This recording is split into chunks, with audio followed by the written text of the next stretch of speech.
उचित मुआवजा, पारदर्शिता, पुनर्स्थापन और पुनर्वास की मांगों को लेकर किसान भवन झीड़ी में 4 लेन संघर्ष समिति की एक बैठक का आयोजन किया गया। बैठक में नागचला से लेकर मनाली तक 4 लेन की जद में आने वाले लोगों ने हिस्सा लिया। 4 लेन संघर्ष समिति ने झीड़ी के किसान भवन में एक बैठक का आयोजन किया। बैठक 4 लेन संघर्ष समिति के अध्यक्ष खुशहाल ठाकुर की अध्यक्षता में संपन्न हुई। इस बैठक में प्रभावितों को उनका सही हक मिले, इसके बाबत रणनीति बनाई गई। संघर्ष समिति के अध्यक्ष सेवानिवृत्त ब्रिगेडियर खुशहाल ठाकुर ने बताया कि संघर्ष समिति 3 मुख्य मांगों को लेकर संघर्ष कर रही है। एक उचित मुआवजा, दूसरा पारदर्शिता और तीसरा पुनर्स्थापन और पुनर्वास की मांग। उन्होंने कहा कि 4 लेन में जिन लोगों की भूमि जा रही है उन्हें 4 गुना मुआवजा दिया जाना चाहिए, लेकिन यह मुआवजा मात्र 2 गुना ही दिया जा रहा है। हाल ही में प्रदेश के राजस्व मंत्री ने भूमि अधिग्रहण पर 4 गुना मुआवजा देने का प्रस्ताव मंत्रिमंडल की बैठक में लाने की बात कही थी, लेकिन अभी तक 4 गुना मुआवजे का प्रस्ताव पास नहीं हुआ है।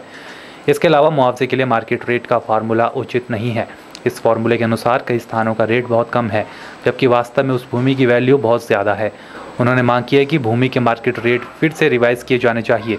उन्होंने कहा कि इन मांगों को लेकर संघर्ष समिति प्रदेश सरकार और केंद्र सरकार के मंत्रियों को भी ज्ञापन दे चुकी है, लेकिन अभी तक किसानों की मांगों पर कोई गौर नहीं किया गया। जो नया अधिग्रहण जो कानून आया है 2013 और 2015 और जिसमें बेसिकली 3 चीज़ें किसानों को दी गई हैं। सबसे पहले बात की गई है कि किसान को उचित मुआवजे का अधिकार है, उसको पुनर्वास और पुनर्स्थापना का अधिकार है और उसको पारदर्शिता का अधिकार है। लेकिन बड़े दुर्भाग्य की बात है और बड़ी विडंबना है कि ना तो उसको उचित मुआवजा दिया जा रहा है, ना ही उसके पुनर्वास और पुनर्स्थापना के लिए एक भी कोई कदम या एक भी कोई चिट्ठी या किसी तरह की भी गाइडलाइन जो है आज उपलब्ध नहीं है। जहाँ तक पारदर्शिता की बात है, इसमें बहुत सारे प्रावधान हैं, जिसमें कि किसानों की कमेटीज़ हैं, पंचायत की कमेटीज़ हैं, पुनर्स्थापना की कमेटीज़ हैं और इसमें एक रिसेटलमेंट और रिहेबिलिटेशन के लिए इंस्टीट्यूशंस हैं।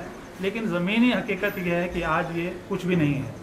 इसलिए किसानों में और जो लोग सड़कों पर आ रहे हैं उसमें बहुत भारी रोष है, निराशा है और एक डर भी है कि उनकी जो ज़मीन है जो कि उनके माँ के समान है, कहीं उनसे बिल्कुल औने पौने जो भाव में है वो ना ली जाए।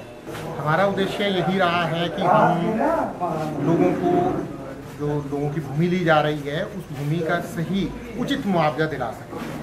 हमारी कुछ नए कानून के साथ समस्याएं हैं। नया कानून बहुत अच्छा है, लेकिन कहीं ना कहीं हमें लग रहा है कि सरकार या प्रशासन या नेशनल हाईवे अथॉरिटी की तरफ से उसको पूरी तरह से लागू नहीं किया जा रहा है। संघर्ष समिति का कहना है कि प्रशासन द्वारा भूमि का मुआवजा सर्कल रेट के हिसाब से देना उचित नहीं है। अधिकतर क्षेत्रों में प्रशासन ने भूमि की मार्केट वैल्यू बहुत कम तय की है, जबकि सही मायने में उन क्षेत्रों की मार्केट वैल्यू ज़्यादा है। संघर्ष समिति क्षेत्र के सही मार्केट का मूल्यांकन करने की मांग भी प्रशासन और सरकार से कर रही है। के चैनल के लिए कुल्लू से मनविंदर अरोड़ा की रिपोर्ट।